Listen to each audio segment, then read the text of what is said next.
अस्सलामुअलैकुम। आज मैं आपको सिखाऊंगी कि प्रिंटेड फैब्रिक में आप किस तरीके से कुर्ती बना के रेडी कर सकते हैं। इसकी पैंट की वीडियो मैंने पहले ही अपलोड की है, अगर आप लोगों ने नहीं देखा है तो ज़रूर देखिएगा, लिंक मैं आपको दे दूँगी। तो इस तरह का जो फैब्रिक होता है ना प्रिंटेड, थोड़ा सा क्रॉस होता है, तो किस तरह इसकी कटिंग करेंगे, इसमें जो डिज़ाइन होती है, इसमें जो स्लीव्स बनाई जाती है, तो मैं आपको एक बहुत ही आसान ट्रिक बताऊंगी जिससे आपकी स्लीव्स की डिज़ाइन बहुत अच्छी बनेगी। तो वीडियो को शुरू से एंड तक ज़रूर देखिएगा। ये आप देख सकते हैं सामने की तरफ जो फैब्रिक है उसके अंदर जो है वो स्लीव्स की डिज़ाइन है, और ये नेक की डिज़ाइन बहुत ही पतली सी आप देख सकते हैं। तो इसको भी हम बाद में सही करेंगे। सबसे पहले मैंने यहाँ पे जो है बैक वाला हिस्सा अलग कर दिया और फ्रंट वाला हिस्सा लेंगे जिसके अंदर यहाँ पे नेक की डिज़ाइन बनी हुई है। इसको यहाँ पे क्रीज़ बना लेनी है, क्योंकि हमारी जो कुर्ती का फैब्रिक होता है ना इस तरह का अगर हम ख़रीदते हैं तो थोड़ा सा क्रॉस होता है, और जो नीचे का बॉर्डर है वो कभी सही से नहीं मिलता एक दूसरे से। और यहाँ पे ये हमारा बैक साइड वाला हिस्सा है जिसमें पीछे की तरफ बॉर्डर बना हुआ है। तो इसमें भी स्लीव्स की डिज़ाइन साइड में दी गई है और जो बॉर्डर है वो नीचे की तरफ है। तो नीचे जो बॉर्डर है इसको हम जब हम कटिंग करेंगे तो एक साथ में रखेंगे। और स्लीव्स के लिए डिज़ाइन आप देख सकते हैं कि एक फ्रंट वाली तरफ है और एक बैक की तरफ है, और ये जो बॉर्डर है हमारा बस छोटा छोटा सा ही निकलता है, जिसमें हम जो है किस तरह से करेंगे कि हमारा जो बॉर्डर है बिल्कुल परफेक्ट बीच में आए। तो आगे वीडियो में मैं आपको बताऊंगी स्लीव्स को आपको कैसे कटिंग करनी है। तो देखिए यहाँ पे मैंने सबसे पहले इसकी लेंथ ले ली है, और लेंथ लेने के बाद में ऊपर से ये फैब्रिक थोड़ा सा क्रॉस था, इसको मैंने सीधा किया। अब यहाँ पे आपको शोल्डर मार्क करना है, तो मैं यहाँ पे शोल्डर 7.5 इंच पे मार्क कर रही हूँ, और यहाँ पे नेक की चौड़ाई 3 इंच रख रही हूँ। बाकी आप अपने मेजरमेंट के हिसाब से निशान लगाएंगे। यहाँ पे इतना करने के बाद में आपको थोड़ा सा क्रॉस करना है, यानी 1/2 इंच आपको डाउन करना है शोल्डर। डाउन करने के बाद में दोबारा से हम 7.5 इंच पर ही निशान लगाएंगे। ये देखिए इस तरह से निशान को आगे की तरफ बढ़ा देंगे और यहाँ पे एल शेप बनाएंगे, तो जहाँ से हमारा आर्म होल का शेप आ जाएगा। अब यहाँ पे इतना करने के बाद में चेस्ट की जो भी चौड़ाई आपकी होती है यहाँ पे आपको मार्किंग करनी है। तो देखिए मैं यहाँ पे 10 इंच पे मार्क कर रही हूँ, और 1 से 1.5 इंच आप एक्स्ट्रा यहाँ पे रखेंगे सिलाई के लिए। इसके बाद में आपको यहाँ पे एक निशान लगाना है और इस तरह से इसको हल्की सी गोलाई दे देनी है। ये हमारी जो गोलाई है वो बैक साइड की गोलाई रहेगी। इस तरह से आर्म होल की गोलाई हमने दे दी है, और यहाँ से आप इस तरह भी इसको मेजर कर सकते हैं कि जो हमारा निशान है वो 9.5 इंच पे आना चाहिए। अब आपको यहाँ पे 7 इंच पे निशान लगाना है कमर के लिए, और यहाँ पे 14 इंच पे निशान लगाना है हिप के लिए। अब इसके बाद में कमर की जितनी भी आपकी गोलाई है उसका चौथा हिस्सा आपको यहाँ पे रखना है। अगर आपको टक्स डालना है तो उसमें आपको 1 इंच ऐड कर देना है। तो मैंने यहाँ पे 1 इंच एक्स्ट्रा दिया है क्योंकि पीछे की तरफ मुझे यहाँ पे टक्स डालना है, और मैंने 1 से 1.5 इंच सिलाई के लिए रखा है। अब सेम उसी तरह से हिप का निशान भी आपको लगाना है।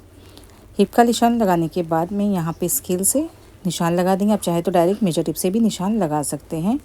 तो एक निशान हमारा कटिंग वाला है और एक हमारा फिटिंग की सिलाई वाला है। ये देखिए इस तरह से हम निशान लगाएंगे। अब हमें यहाँ पे दामन का निशान लगाना है। तो दामन के लिए जितना हमारा हिप है वहाँ से हमें 1/2 से 1 इंच एक्स्ट्रा रखना है। अगर आपको चौड़ाई नहीं बढ़ानी है दामन की तो आप सेम भी रख सकते हैं, जितना आपका हिप है उतना भी रख सकते हैं। उसके बाद में इस निशान को यहाँ से बिल्कुल बराबर मिला देंगे। इसके बाद में आपको यहाँ पे फ्रंट आर्म होल के लिए 1 इंच मैंने अंदर की तरफ रखा है, और उतना ही आपको यहाँ पे निशान लगाना है। और यहाँ से अगर आप निशान लगाएं तो 6.5 इंच पे आप निशान लगाएं, तो आपकी जो फिटिंग है बहुत अच्छी बैठती है। तो इस तरह से इसको अंदर की तरफ से हम एक गोलाई दे देंगे। तो हमारा यहाँ पे बैक और फ्रंट का आर्म होल निशान लग चुका है। अब हमें इसकी कटिंग करनी है। तो सबसे पहले हम बैक आर्म होल की कटिंग करेंगे, क्योंकि अभी हमें बैक वाला हिस्सा कट करना बाकी है। फ्रंट की कटिंग हम बाद में करेंगे जब हमारी कंप्लीट कटिंग हो जाएगी। ये देखिए इस तरह से हम कुर्ती की कटिंग करेंगे। इसके बाद में यहाँ पे हम कुछ निशान लगा देंगे, इससे हमारी जो फिटिंग है वो सही आती है। फ्रंट और बैक में हमें दोनों जगह निशान लगाना है, लेकिन अभी हमने सिर्फ फ्रंट की कटिंग की है। तो जहाँ जहाँ पे हमें फिटिंग देनी है वहाँ पे हमने निशान लगा दिया इस तरीके से। इसके बाद में हम बैक वाला हिस्सा लेंगे। ये आप देख सकते हैं स्लीव्स के लिए एक तरफ डिज़ाइन दी गई है, बाकी यहाँ पे दामन है नीचे की तरफ। अब इसको इसके ऊपर रख के सेम उसी तरीके से कटिंग करना है।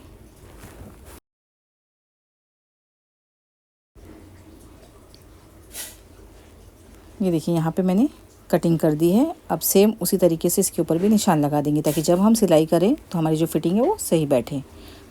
ये देखिए अब इसके अंदर फ्रंट आर्म होल की कटिंग हमें दोबारा से सही करनी है। तो मैंने यहाँ पे कटिंग कर दी है। ये देखिए हमारी कटिंग जो है कुर्ती की हो चुकी है। अब हमें स्लीव्स की कटिंग करनी है। तो आप देख सकते हैं कि एक हिस्सा यहाँ पे है हमारा डिज़ाइन का, और जो दूसरा हिस्सा है वो दूसरी फैब्रिक में है। तो इसको सबसे पहले यहाँ से हमें अलग कर देना है। तो इस तरह से हमें इसके अंदर से 2 पीस मिल जाएगा।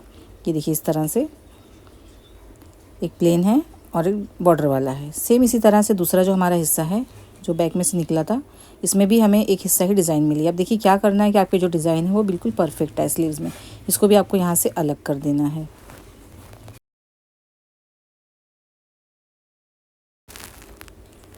तो देखिए मैंने इसको भी यहाँ से अलग कर दिया है। अब एक हिस्से को पकड़ेंगे यहाँ पे और इसको यहाँ पे इस तरह से बराबर करेंगे। इसमें हमें साइड से जोड़ लगाना है और इस तरह से अगर हम स्लीव्स की कटिंग करेंगे तो जो हमारा बॉर्डर बिल्कुल सेंटर में आएगा। अब ये देखना है आपको कि जो इसका यहाँ पे जैसे बैक साइड है उल्टी साइड फैब्रिक की, तो इसकी भी उल्टी साइड ही रहेगी। दोनों एक के सामने एक रखनी है आपको जब आप कटिंग करेंगे। तो ये देखिए इस तरह से आपको इसकी कटिंग करनी है। अगर आप जो है वो सीधा साइड दे रहे हैं तो दोनों का सीधा साइड एक तरफ आना चाहिए। उसके बाद में इसको इस तरह डबल फोल्ड करेंगे। अब हमारा जो फैब्रिक है 4 फोल्ड में हो गया है। तो सेम इसी तरीके से दूसरा फैब्रिक भी रखेंगे, इसको भी हम इसी तरीके से फोल्ड करेंगे। इस तरह से इसको इसके ऊपर थोड़ा सा चढ़ा के रखना है, यानी 1/2 इंच ऊपर आपको फैब्रिक को रखना है। एक पिन लगा देंगे क्योंकि यहाँ पे हमारा जोड़ आएगा। उसके बाद में स्लीव्स की लेंथ आपको मार्क करनी है और उसके बाद में आगे से जितनी आपको गोलाई देनी है उसका निशान मैंने लगा दिया और सिलाई के लिए मैंने 1 इंच एक्स्ट्रा रखा है। ये देखिए ये हमारा सामने वाला हिस्सा हो जाएगा, बॉटम हमारी आस्तीन का। उसके बाद में इसको हम यहाँ से कटिंग करके सीधा कर देंगे। अब देखिए मैं आपको 2 तरीका बताऊंगी आर्म होल का। यहाँ तो आप डायरेक्ट कुर्ती से इस तरह से रखें और आर्म होल जो हमने कट किया था इसको थोड़ा सा नीचे की तरफ खींचेंगे और यहाँ पे निशान लगा देंगे। ये भी एक तरीका है। और अगर आपको मेजरमेंट करना है तो इस तरह से आप निशान लगाएंगे। तो 11 इंच पे आप यहाँ पे निशान लगाएं और इस तरह से आप 3.5 इंच पे निशान लगा दें। तो इस तरह भी आपकी जो स्लीव्स की यहाँ पे गोलाई है ना आर्म होल वाली, वो आ जाएगी। बहुत ही आसान तरीका है। तो जो तरीका आपको आसान लगे आप उस तरीके से कर सकते हैं। उसके बाद में इस तरह से इसको मिला देंगे। तो एक हमारी कटिंग का निशान हो गया, एक हमारे स्टिचिंग के लिए निशान हो गया। तो सेम इसी निशान के ऊपर हम कटिंग कर देंगे। ये देखिए इस तरह से। और इसके बाद में जब हम स्लीव्स को यहाँ से जॉइंट कर देंगे उसके बाद में हमें जो है फ्रंट वाले जो हमारी स्लीव्स की कटिंग होती है ना उसकी हम गोलाई बाद में देंगे। अब देखिए यहाँ से हमने क्योंकि इसको फोल्ड किया था ना, इसको यहाँ से सिलाई करके खोल देंगे और ये हमारे पास 4 हिस्सा हो गया जिसको हम यहाँ पे अटैच करेंगे। ये देखिए ये वाली जो कटिंग है ये हम बाद में करेंगे जब हमारी जो स्लीव्स है वो अटैच हो जाएगी। तो चलिए अब हम यहाँ पे स्टिचिंग करते हैं। तो सबसे पहले हम जो है स्लीव्स को रेडी करेंगे।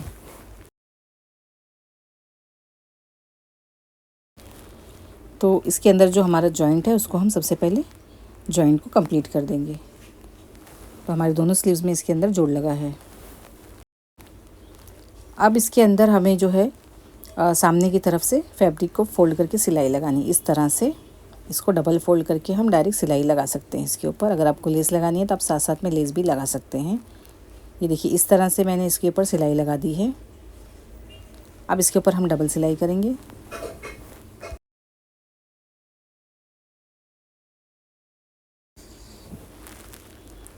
ये देखिए इसके ऊपर हमने सिलाई कर दी है। तो आप देख सकते हैं हमारा जो बॉर्डर है बिल्कुल बीच में आया है। अगर इस तरह से हम स्लीव्स की कटिंग नहीं करते, डायरेक्ट हम एक एक हिस्से से एक एक स्लीव्स निकालते, तो हमारी जो स्लीव्स की डिज़ाइन है वो एक तरफ आती और एक तरफ पूरा हमारा जो हिस्सा था वो प्लेन आ जाता। लेकिन इस तरह स्लीव्स बनाने से हमारी जो डिज़ाइन है वो सेंटर में आ गई है। अब इसके बाद जब हम यहाँ पे फिटिंग की सिलाई लगाएंगे ना तो हमारी स्लीव्स बहुत अच्छी बनेंगी। इसके बाद आपको बैक नेक की कटिंग करनी, जो कि मैंने 3 इंच चौड़ाई में रखा है और लंबाई में मैंने 3 इंच ही रखा है। अब नॉर्मल जैसे हम इसकी कटिंग करते हैं ना नेक की, वैसी कर देंगे। इसको इसके ऊपर रखेंगे और इसकी पट्टी हम कट कर लेंगे इस तरह से। इसके बाद में इसको हम साइड से सिलाई लगा देंगे। ये देखिए यहाँ पे साइड से मैंने सिलाई कर दी है। मैंने इस वीडियो को थोड़ा फास्ट रखा है क्योंकि ये बहुत आसान तरीका और हर किसी को आता है। तो देखिए इस तरह से मैंने इसकी कटिंग कर दी है। अब यहाँ पे जो फ्रंट वाला नेक है आप देख सकते हैं कितना पतला यहाँ पे दिया है, लेकिन यहाँ पे हमें अब थोड़ा सा चौड़ाई देनी है। तो 3 इंच हम यहाँ पे चौड़ाई में मार्क करेंगे नेक के लिए और इसकी जो लंबाई है वो हमारी 6.25 इंच तक रहेगी। यहाँ पे ये आप देख सकते हैं। तो मैंने यहाँ पे निशान लगा दिया है। अभी यहाँ पे हमें हल्की सी गोलाई देनी है इस तरह से 5 शेप में, क्योंकि ये जो वी शेप दिया है ना ये बहुत पतला है और बिल्कुल गले में फिट रहेगा, क्योंकि ये जो ड्रेस है बिल्कुल गर्मी के हिसाब से तो थोड़ा खुला गला अच्छा लगेगा। तो इसके लिए मैंने यहाँ पे हल्का सा गोलाई दे दिया। अब इसको यहाँ पे इस तरह से कट करेंगे। अब ये हिस्सा जो हमारे पास निकला है इसको हम यहाँ पे पेपर पेस्टिंग के ऊपर रखेंगे और यहाँ पे हम मार्किंग कर देंगे। डबल निशान लगाने के बाद में इसकी हम कटिंग करेंगे। अब देखिए यहाँ पे नेक की हमारी कटिंग हो चुकी है। फैब्रिक के ऊपर मैंने इसको स्टिक कर लिया है। बीच वाला फैब्रिक हम यहाँ पे निकाल देंगे कट करके। अब इस नेक को हमें बनाना है, कुर्ती के ऊपर रखेंगे इस तरह से, बीच में पिन लगा देंगे। उसके बाद में सेम इसी शेप में घुमाते हुए इसके ऊपर हम सिलाई लगा के इसको अटैच कर देंगे।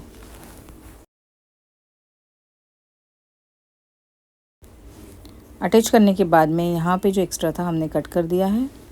अब बीच में से यहाँ पे एक कट का निशान लगाएंगे, साइड साइड से भी हल्का हल्का कट निशान लगाएंगे। इसके बाद में इसको हम पीछे की तरफ टर्न करेंगे इस तरह से और इसके ऊपर हम एक और सिलाई लगा देंगे।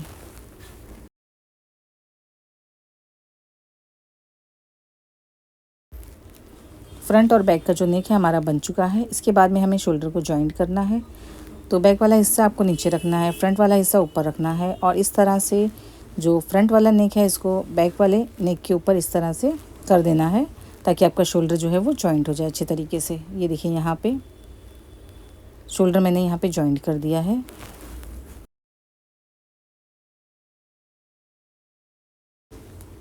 इसके बाद आपको जो है वो यहाँ पे एक और सिलाई लगानी है। तो बैक वाला जो नेक था हमारा इसको अंदर की तरफ फोल्ड करेंगे, एक और सिलाई इसको लगा के कंप्लीट कर देंगे। तो मैंने यहाँ पे नेक को देखिए कंप्लीट कर दिया है। अब इतना करने के बाद में हमें स्लीव्स यहाँ पे अटैच करनी है। स्लीव्स जो कि हमने पहले से रेडी करके रखी है तो इसको हम यहाँ पे अटैच करेंगे। बाकी आप जो है अपने तरीके से भी अटैच कर सकते हैं। कोई कोई पहले जो है वो फिटिंग की सिलाई लगा देता है स्लीव्स में भी और कुर्ती में भी, उसके बाद में इसको अटैच करता है। अगर आपको ऐसे नहीं पसंद है तो आप ऐसे भी लगा सकते हैं।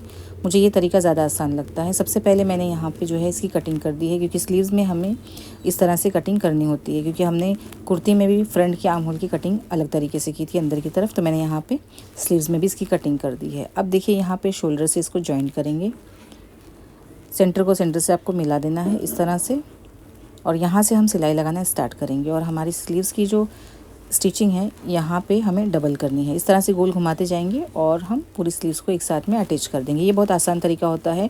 अगर आप इस तरीके से स्लीव्स को अटैच करते हैं तो बाद में अगर आपको अपनी कुर्ती टाइट लगती है या आपको इसमें फ़िटिंग में कुछ लूज़ करना है तो बहुत ज़्यादा आसान हो जाता है। तो इस तरह से अगर आप करेंगे तो बहुत आसानी हो जाएगी। इसके बाद में मैंने यहाँ पर निशान लगा दिया है फ़िटिंग का। अब फिटिंग का निशान लगाने के बाद में इसके ऊपर हमें सिलाई करके हमारी कुर्ती को कंप्लीट करना है। ये देखिए इस तरह से मैंने निशान लगाया है दोनों तरफ। अब आप देख सकते हैं यहाँ पे कितना ज़्यादा फैब्रिक है। तो अगर सिलाई करने के बाद में साइड से आपको लगता है कि फैब्रिक बहुत ज़्यादा है, साइड से जब आपको स्लिप यहाँ पे फोल्ड करनी है और आपको थोड़ा पतला ही फोल्ड करना है तो आप क्या करेंगे, साइड की सिलाई लगाने के बाद या उससे पहले भी आप निशान लगाने के बाद भी एक बार आप चेक कर लें जितना दामन है। दामन के बाद से आपको यहाँ पे एक सीधी लाइन ड्रॉ करनी है। तो आपको लग रहा है कि जैसे यहाँ पे फैब्रिक थोड़ा सा अनइवन है तो आप यहाँ पे सही कर सकते हैं। तो एक्स्ट्रा फैब्रिक अगर हम यहाँ से कट करते हैं, इसके बाद अगर हम स्लिट को फोल्ड करते हैं तो यहाँ पे बिल्कुल भी झोल नहीं आता है और हमारी जो सिलाई है बिल्कुल सीधी रहती है और बहुत ज़्यादा हमें फ़ोल्ड करने की ज़रूरत भी नहीं पड़ती। ये आप देख सकते हैं यहाँ तक हल्की सी हम यहाँ पे कटिंग और करेंगे, थोड़ा सा कमर तक इस तरह से हल्का सा शेप देते हुए इसकी कटिंग मैंने कर ली है। अब इसके ऊपर हम फाइनल सिलाई कर रहे हैं।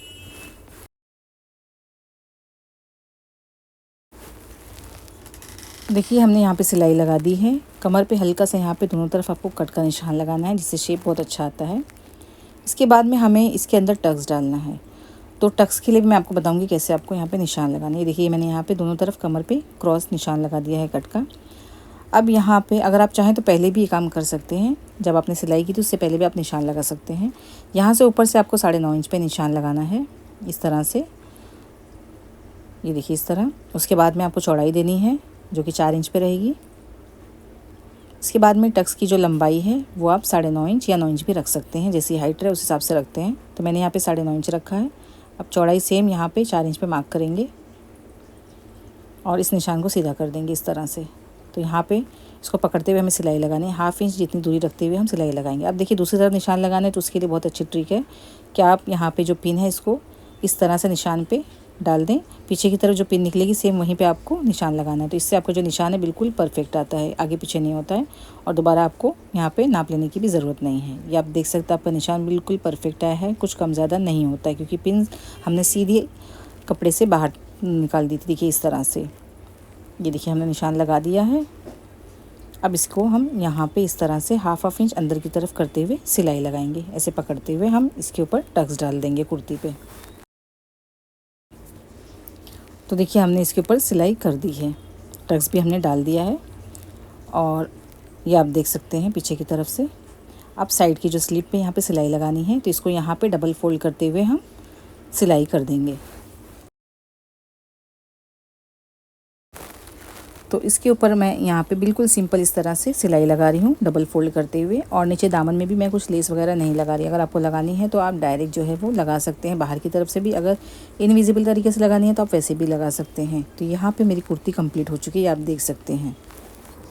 तो आज के लिए बस इतना ही। उम्मीद करती हूँ कि ये वीडियो आप लोगों को ज़रूर पसंद आई होगी। वीडियो पसंद आए तो इसको लाइक करें, शेयर करें और चैनल पर पहली बार आए तो चैनल को ज़रूर सब्सक्राइब कर लें। तो चलिए मिलते हैं एक नई वीडियो में, जब तक के लिए अल्लाह हाफिज़।